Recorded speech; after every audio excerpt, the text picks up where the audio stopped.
yun sa taas. Yun, during trabaho, nagsusupply siya. Ano pa yung pinukul down or ano pa yung pinolubricate niya? The upper side of the piston, cylinder head area, liner area. So yun lang yung ano niya. Yun yung nilolubricate. Upper side of the piston kasi hindi siya ma-reach out from the crankshaft, from the crankcase na oil. Ma'am, hindi makita siya maabot. Kaya nga naman, napatay pressure rate, napatay pressure rate. Sobrang taas ng pressure. That is why I separate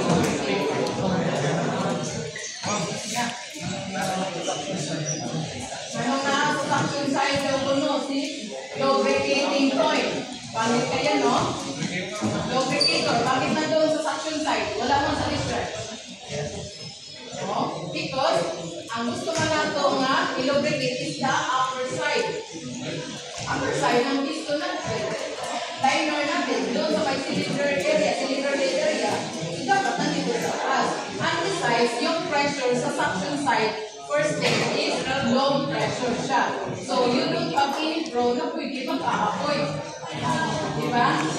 Lagay mo siya sa discharge, lagay mo siya sa second stage, mas higher pressure, mas mag-aapoy, or baka mag-backfire na siya.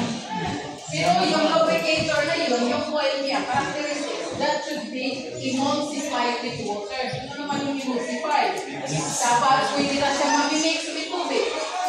Kung nakikita natin doon sa cylinder, ano natin, sa mga cylinder frame, sa air compressor, nagbuka pa mo? Yes, ma'am. Parang may mga trace of oil. Kasi nasasagol siya doon, namimix lang siya. Parang walang epekto. So that is the characteristics of oil na nilalagay natin sa separate lubricator. So, yun. Ma'am, bakit nasasagol lang? Wala man siyang outlet. Si oil, wala siyang outlet. So doon lang parang nag-drain lang siya from the cylinder head. Kasama sa tubig. Oo, paano?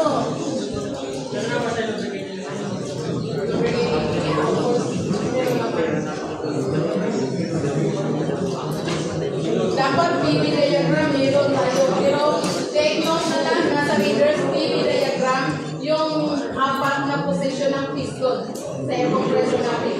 Tapos yung PV diagram niya meron din siya.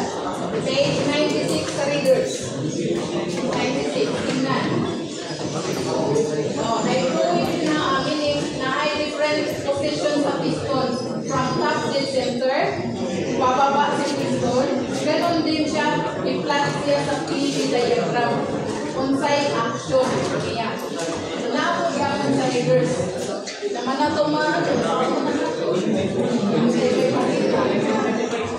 safety devices. Ano yung mga safety devices na yung air compressor? Relief valve, of course. Sa kumainahan niya, back pressure, safety valve, yun. Naraman sila. Safety devices. Ano?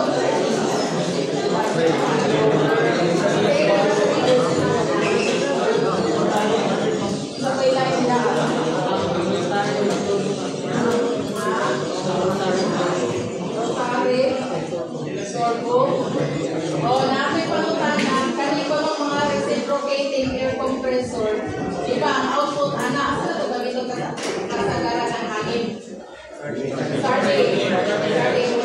Dapat daw ang output na hangin from this starting air compressor ng mga reciprocating. Saan ang reciprocating, ma'am? Kanang mga piston type ng mga air compressor. Dapat ilagay muna sa tanke. Air bubble. Lagay natin bakit naman kailangan ilagay. Hindi natin i-direct supply sa makina. Para continuous. Pulsating pressure.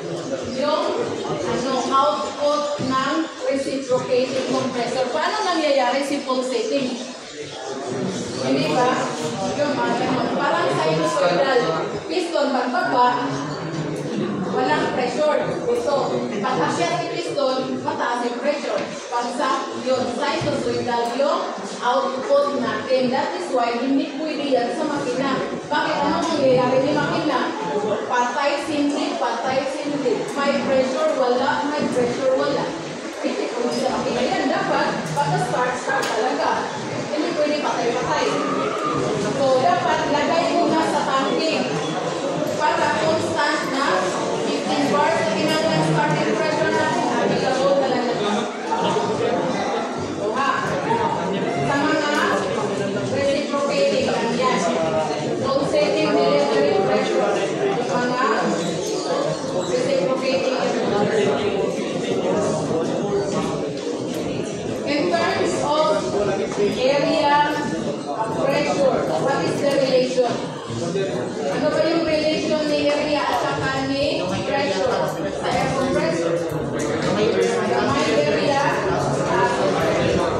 saan mangyayari si gamay na area? Second stage daw na gamay yung area. Sige ba yan? Second stage? So, second stage talaga. Hindi pwede na sa first stage, mataas yung pressure. Tapos sa second stage, mababa na. Wala ni gamit. So, sa pagsubok pa lang, you want more air na ma-introduce. So, what are you going to do?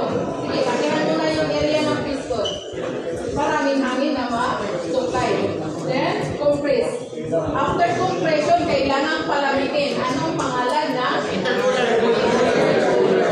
So, pagka sinabi, saan yung position ng intercooler?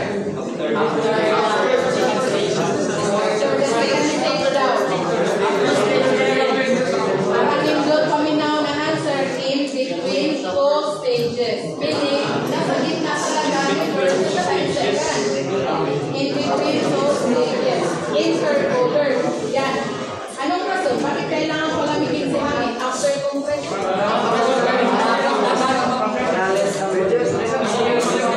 Kasi pagka sinangin na palamig, anong mangyayari kung sa molecules? The more they compress it. Pagka magamay nyo lang po siya, mas nagsahan yung masod. Ito sa sunod na area. Kaya ka ng pagpapugnaw mo, that it means na you are helping the air compressor. Hindi na niya tinatrabaho yun. Nakasave ka na of energy. Na-save na nimo ka doon. Pagpapugnaw pa lang nimo sa hangin, you already save energy. Hindi natin ang trabaho niya yun. Then, stage to second stage. Mas higher pressure kasi maliit na yung temperature niya. Then, outlet.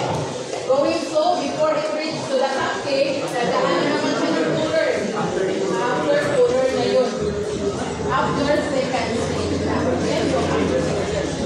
Then, lagay sa tanke. Ganon din yung purpose. Kailangan pa palamig para maraming may lagay natin sa tanke. Yan. Pailain.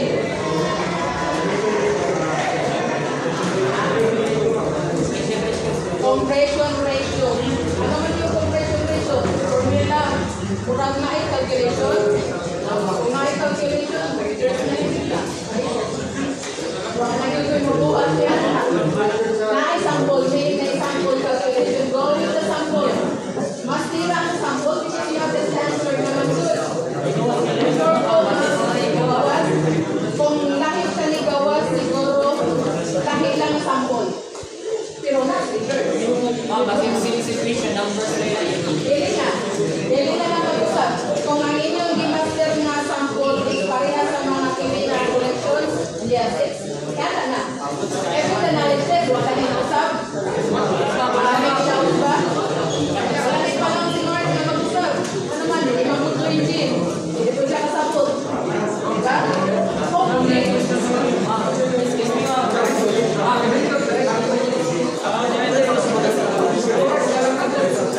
Ang type of test, yes, pareha na. Positioning na, not that by subject. Kasi nag-take by subject, no? No. Dili by subject ang pag-take.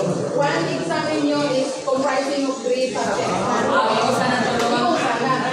Tapos 20 yung may lalagay sa kanila, sila lang sa exam. 3 subject na. They undergo with all that. They undergone with the 3 subject. Sa inyo, isa